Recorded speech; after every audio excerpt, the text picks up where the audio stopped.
مسجد کی محرابوں سے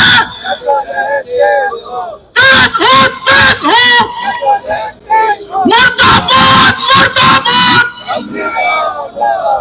الحمدللہ رب العالمین والصلاة والسلام علی رسولہ الکریم وعلی آلہ واصحابہ اجمعین. اما بعد فاعوذ باللہ من الشیطان الرجیم. بسم اللہ الرحمن الرحیم.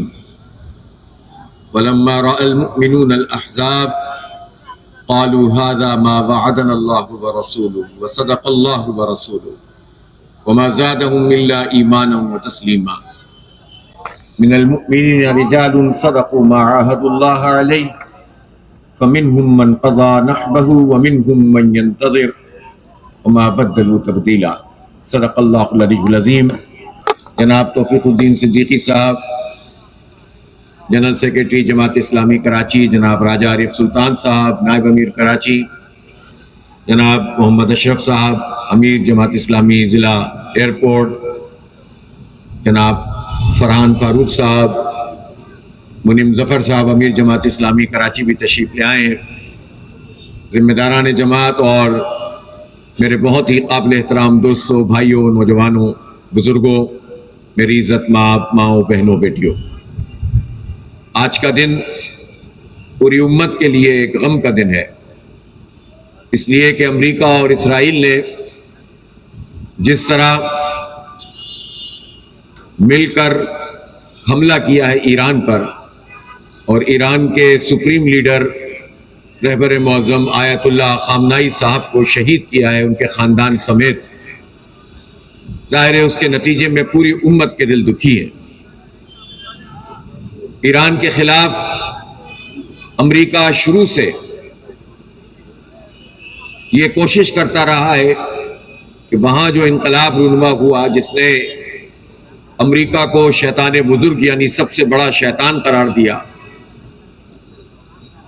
اس انقلاب کو ختم کیا جائے. پھر وہ وقت بھی آیا کہ جب مسلمانوں کو آپس میں لڑوایا گیا اور شیعہ سنی کی تفریق بہت بڑے پیمانے پر پیدا کر دی گئی. لیکن جو چیز سب سے زیادہ ایران کے لیے ممتاز مقام رکھتی ہے وہ یہ کہ اس نے فلسطین کے معاملے میں بھرپور کردار ادا کیا اور اسرائیل کو چیلنج کیا اور غزہ کے مسلمانوں کا ساتھ دیا اور فلسطین کے اس مزاحمت میں، مقاومت میں اور جہاد میں بھرپور طریقے سے مدد فراہم کی. اسرائیل کو یہ بات پسند نہیں آتی اور نہ امریکہ کو پسند آتی ہے، لہذا وہ ایران پر پابندیاں بھی لگاتے ہیں اور اس کے پرامن نیوکلیئر پروگرام کو بھی وہ یہ چاہتے ہیں کہ کسی طرح ختم ہو جائے. لیکن ایران نے ہمیشہ اس کی مخالفت کی، مزاحمت کی، اور اب صورتحال یہ ہے کہ امریکہ اور اسرائیل نے ایک سال میں 2 مرتبہ یعنی 12 مہینے کے دوران یہ دوسرا حملہ ہے جو ایران پر کیا ہے، اور ایران نے بھی اس کے جواب میں میزائل پھینکے ہیں. ظاہر ہے کہ امریکہ اس وقت پوری دنیا کو آگ کی لپیٹ میں لے رہا ہے.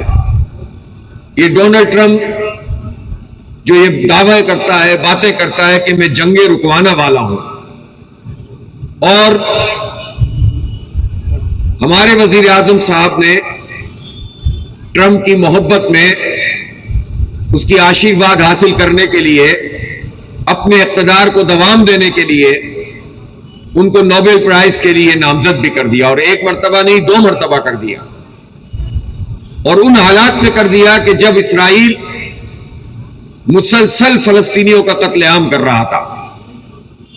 اسرائیل نے 80-90 ہزار غزہ کے لوگوں کو شہید کیا، اور اس وقت بھی ویسٹ بینک میں وہ بار بار حملہ آور ہو رہا ہے، ہماری بستیوں کو تاراج کر رہے ہیں. غزہ کی صورتحال تو یہ ہے کہ پورا کا پورا غزہ اس وقت ملبے کا ڈھیر بنا ہوا ہے.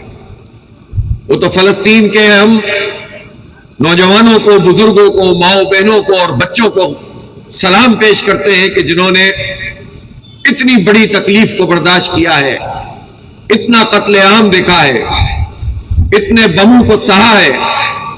اسرائیل نے فلسطین پر وہ بم بھی پھینکے کہ جس سے نتیجے میں آگ لگ جاتی ہے، فاسفورس بم پھینکے۔ اسرائیل نے وہ بم بھی پھینکے کہ جس میں درجہ حرارت 3500 ڈگری سینٹی گریڈ ہو جاتا ہے اور انسانی اعضاء فضا میں تحلیل ہو جاتے ہیں، ان کا کوئی نام و نشان بھی نہیں ملتا۔ اور یہ سارے بم اسرائیل کو امریکہ نے، ڈونلڈ ٹرمپ نے فراہم کیے۔ اور جب شرم الشیخ میں یہ سارے لوگ اکٹھے تھے اور ہمارے شہباز شریف صاحب بھی وہاں موجود تھے،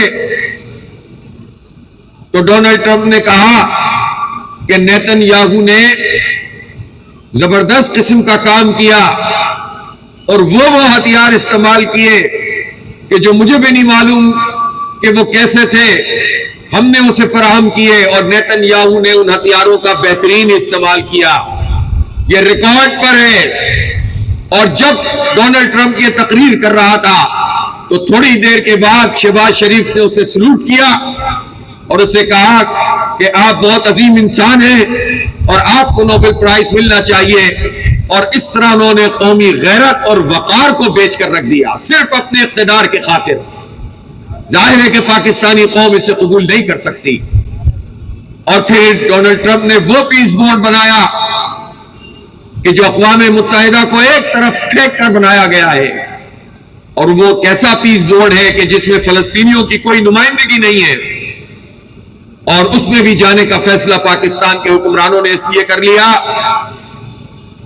کہ ٹرمپ بار بار شہباز شریف اور فیلڈ مارشل عاصم منیر کی تعریف کر دیتے ہیں، اور اس تعریف اور دو جملوں کی خاطر یہ قومی وقار کا سودا کر دیتے ہیں، اور ملتا پاکستان کو کچھ نہیں ہے۔ پاکستان کی معیشت کو کیا ملا؟ پاکستان کے پاس کیا آیا؟ اس پوری امریکہ کی غلامی کا کیا نتیجہ نکلا ہے کہ آج یہ حکمران کر رہے ہیں اور اس سے پہلے کے حکمران کرتے تھے۔ اس پورے پاکستان میں اس وقت جو صورتحال ہے، یہ جو بدامنی پھیل گئی ہے، یہ جو بم دھماکے ہوتے ہیں، 2001 سے پہلے کوئی بم دھماکہ نہیں ہوتا تھا، اس سے پہلے اس طرح کے دہشت گردی کے خودکش حملے نہیں ہوتے تھے، واقعات نہیں ہوتے تھے۔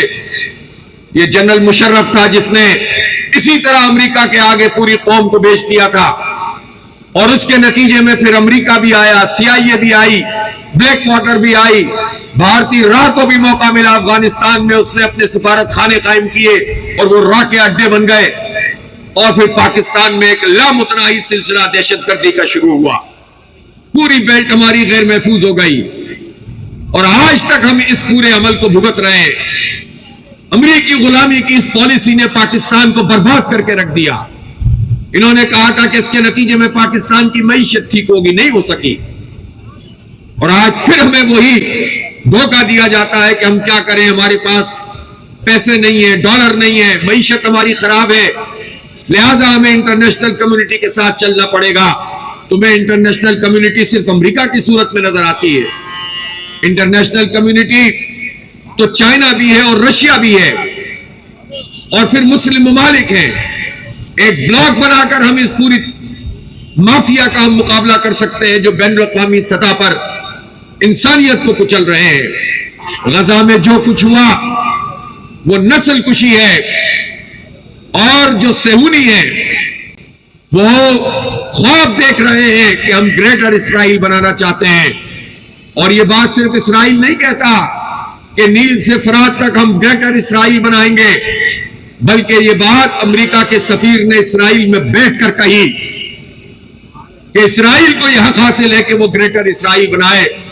آپ کو پتا ہونا چاہیے کہ اس گریٹر اسرائیل میں شام بھی ہے، جارڈن بھی ہے، اور خاکم بدہن اس میں حجاز مقدس کا کہ شہر بھی ہے، اور اسرائیل یہ چاہتا ہے کہ اس پورے ریجن پر اس کی حکمرانی ہو، اور امریکہ اس کو مدد فراہم کر رہا ہے۔ یہ امریکہ کیسے ہمارا دوست ہو سکتا ہے؟ اس لیے ہم اپنے حکمرانوں سے یہ مطالبہ کرتے ہیں کہ فوری طور پر اس جنگ کی لپیٹ میں جو پورا خطہ آ گیا ہے، اس سے جان چھڑانے کی کوشش کی جائے، اور افغانستان یہ صحیح بات ہے کہ وہاں سے دہشت گردی کے لیے لوگ آتے ہیں اور پاکستان کی سرحدوں کو کراس کر کے بم دھماکے اور دہشت گردی کرتے ہیں، اور یہ افغانستان کی حکومت ہے، اس کی ذمہ داری ہے کہ وہ انہیں روکے. لیکن اس کے باوجود جنگ پاکستان کے اور افغانستان کے عوام کے مفاد میں نہیں ہے. کسی بھی صورت میں اس جنگ کو ختم ہونا چاہیے. لیکن جو صورتحال اس وقت ایران کی ہے کہ امریکہ اور اسرائیل چڑھ دوڑے ہیں، اور انہوں نے وہاں آیت اللہ خامنائی صاحب کو بھی شہید کیا ہے، ان کے خاندان کو بھی شہید کیا ہے، وہاں کے وزیر دفاع کو بھی شہید کیا ہے. لیکن ہم ایرانی قوم کو سلام پیش کرتے ہیں کہ میزائل گر رہے ہیں، بمباری ہو رہی ہے، لیکن لاکھوں کی تعداد میں اس وقت وہ قم میں موجود ہیں، مشہد میں موجود ہیں، تہران میں موجود ہیں، اور پوری قوم امریکہ اور اسرائیل مرد آباد کے نعرے لگا رہی ہے. اور در حقیقت یہی وہ طاقت ہوتی ہے جس کے نتیجے میں آپ عالمی طاغوتی قوتوں کا مقابلہ کر سکتے ہیں. اس لیے ہم ایرانی قوم کے ساتھ ہیں، ایران کی حکومت کے ساتھ ہیں، جہاد کرنے والے ایرانی افواج اور پاسداران کے ساتھ ہیں، اور ہم امریکہ کی مذمت کرتے ہیں اور اسرائیل کی مذمت کرتے ہیں، اور ہم ان سب کی بھی مذمت کرتے ہیں کہ جنہوں نے اب تک واضح طور پر امریکہ کی مذمت نہیں کی ہے. ہم نے دیکھا ہے کہ حملے ہونے کی صورت میں جب ایران نے میزائل پھینکے اور وہ امریکی اڈوں پر خلیج کے مختلف ممالک میں گئے تو پاکستان کی حکومت کی طرف سے اس کی مذمت کی گئی. ٹھیک ہے کہ حالات کے اس تناظر میں یہ سوٹ نہیں کرتا کہ سعودی عربیہ کے ساتھ ایران کا کوئی جھگڑا ہو، اور چونکہ سعودی عرب نے پہلے بھی ایران کے ساتھ تعاون کی بات کی اور امریکہ کو اس اڈے کو استعمال کرنے سے منع کیا، لیکن اس کا مطلب یہ نہیں ہو سکتا کہ جو جا رہے ہیں اس کے خلاف بات نہ کی جائے، یا بات بھی کی جائے تو لپیٹ کے کی جائے. پاکستان کی حکومت امریکہ اور اسرائیل کی واضح مذمت کرے اور یہ واضح کرے کہ ہم ایران کے ساتھ کھڑے ہوئے ہیں، اور یہ دہشت گردی ہے اور ریاستی دہشت گردی ہے جو اس وقت امریکہ جس کا مظاہرہ کر رہا ہے. یہ امریکہ کیا ہے؟ اس کی اپنی بنیاد کروڑوں ریڈ انڈین کے لاشوں پر ہوئی ہے. یہ امریکہ کیا ہے؟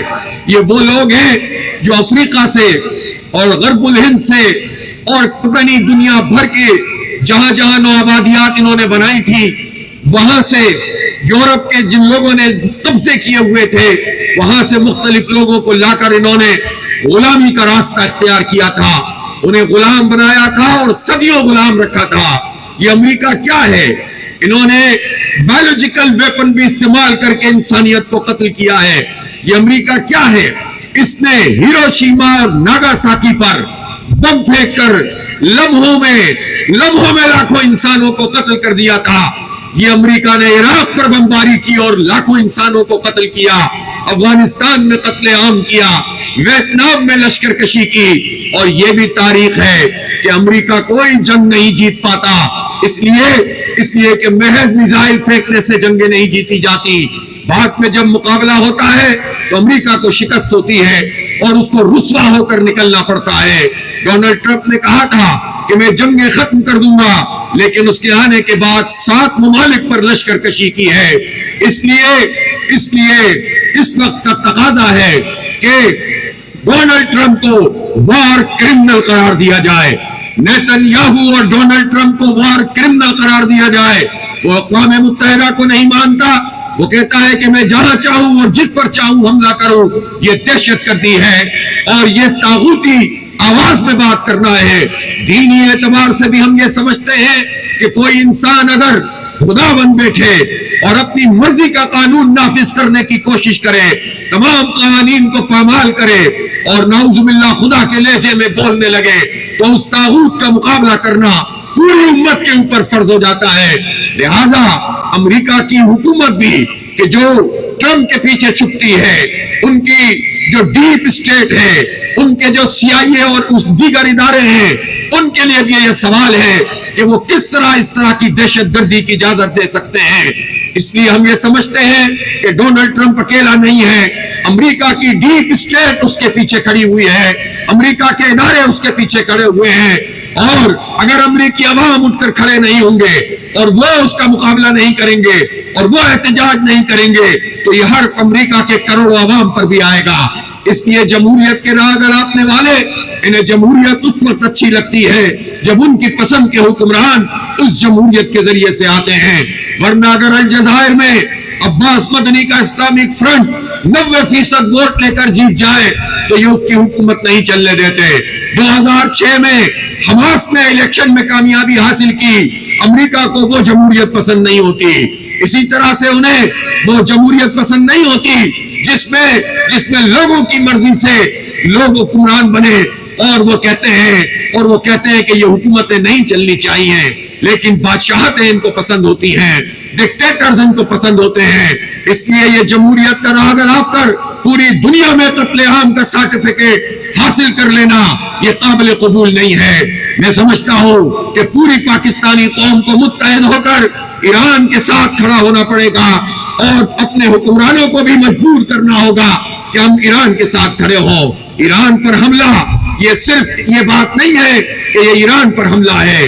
اگر خدا نخواستہ امریکہ اس میں کامیاب ہوتا ہے اور اسرائیل اس میں کامیاب ہوتا ہے کہ ایران میں رجیم چینج ہو تو اس کا مطلب کیا ہے؟ اس کا مطلب یہ ہے کہ اسرائیل پاکستان کی سرحد پر آ جائے گا, پاکستان کی سرحد پر پہنچ جائے گا. اس کا مطلب یہ ہے کہ اسرائیل جو ایک دن کے لیے بھی قبول نہیں کرتا کہ پاکستان نیوکلیئر پاور ہو, ہمارے ایٹمی ذخائر پر اس کی نظر ہے. اس کا مطلب ہے کہ ان کی ایجنسیاں بھی, ان کے ایجنٹ بھی, ان کی فوجیں بھی یہاں پر داخل ہونے میں کامیاب ہو جائیں گی. پھر ہم کیا کریں گے؟ اس لیے آج اس بات کا حالات کا تقاضا ہے کہ ہم ایران کے ساتھ کھڑے ہوں اور اس جد و جہد میں ان کے شانہ بشانہ ہوں. دوسری بات, آج ہم نے دیکھا کہ صبح امریکی ایمبیسی پر احتجاج ہوا. اس احتجاج میں پولیس کہاں کھڑی ہوئی تھی؟ ہم ابھی ان نوجوانوں کے ساتھ بات کر رہے تھے, ان سے ملاقات کر رہے تھے کہ جو ابھی کچھ دن پہلے ہی جنہیں سندھ اسمبلی نہیں پہنچنے دیا گیا اور بدترین طریقے سے تشدد کیا گیا, ہم نے اس کی بھی مذمت کی. لیکن پھر کیا ہوا؟ آج وہ سارے کے سارے لوگ 2-3 سرحدوں کو اور مختلف بیریئرز کو کراس کر کے اندر پہنچ گئے اور پھر اس کے بعد وہاں پر کھلی عام فائرنگ کی گئی, اسٹریٹ فائرنگ کی گئی. یہ فائر اگر پولیس نے کیے ہیں تو کس نے اس کو سرٹیفکیٹ دیا ہے؟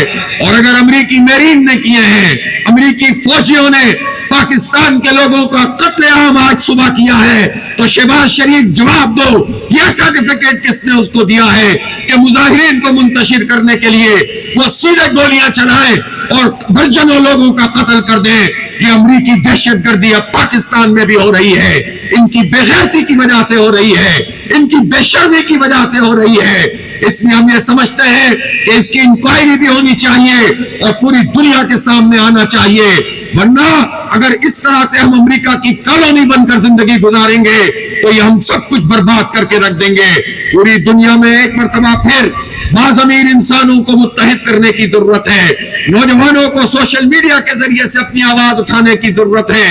خود امریکہ اور یورپ کے باضمیر نوجوانوں کو ساتھ ملانے کی ضرورت ہے اور اس عالمی طاغوتی قوتوں کے مقابلے میں, ان قوتوں کے مقابلے میں جنہوں نے انسانیت کو کچلا ہے, ایک بڑی تحریک کو لے کر چلنے کی ضرورت ہے. پاکستان تنہا نہیں ہو سکتا, یہ ایٹمی پاور ہے, پوری امت مسلمہ کے ماتھے کا جھومر ہے. لیکن اگر بزدل لوگ ہمارے سروں پر حکمران ہوں گے تو یہ ہماری اس طاقت کو بھی ختم کروا دیں گے. اس لیے چین سے بات کی جائے, رشیا سے بات کی جائے, ترکی اور سعودی عربیہ اور قطر اور دیگر ممالک کو ساتھ ملایا جائے اور پھر ایک طاقتور آواز کے ذریعے امریکہ کو پیچھے ہٹنے پر مجبور کیا جائے. ویسے بھی امریکہ کا زوال شروع ہو چکا ہے. چراغ جب بجھنے لگتا ہے تو پھڑپھڑانے لگتا ہے. اس لیے کہ اب طاقت کے مراکز بھی تبدیل ہوں گے انشاءاللہ. آپ سب سے گزارش ہے کہ رمضان المبارک کے اس مہینے میں اللہ سے اپنے تعلق کو مضبوط بھی کیجئے اور اللہ سے تعلق مضبوط ہونے کا مطلب یہ ہے کہ زمینی خداؤں کا انکار کیجئے. زمین میں جو خدا بن جاتا ہے اس کے مقابلے میں آ کر کھڑے ہو جائیے. یہی رمضان المبارک کا سبق ہے. اسی لیے غزوہ بدر جیسا تاریخی معرکہ اسی رمضان المبارک میں ہوا تھا. اسی لیے فتح مکہ اسی رمضان المبارک میں ہوا. یہ اللہ کی مشیت تھی. اس لیے رمضان میں اپنے جذبوں کو بھی تازہ کیجئے, اپنے ایمان کو بھی مضبوط کیجئے, اپنے کلچر کو بھی دین کے مطابق بنائیے اور حق اور سچ کی سربلندی کے لیے کھڑے ہونے کا عزم کیجئے. وآخر دعوانا ان الحمد للہ رب العالمین. اللہم صلی علی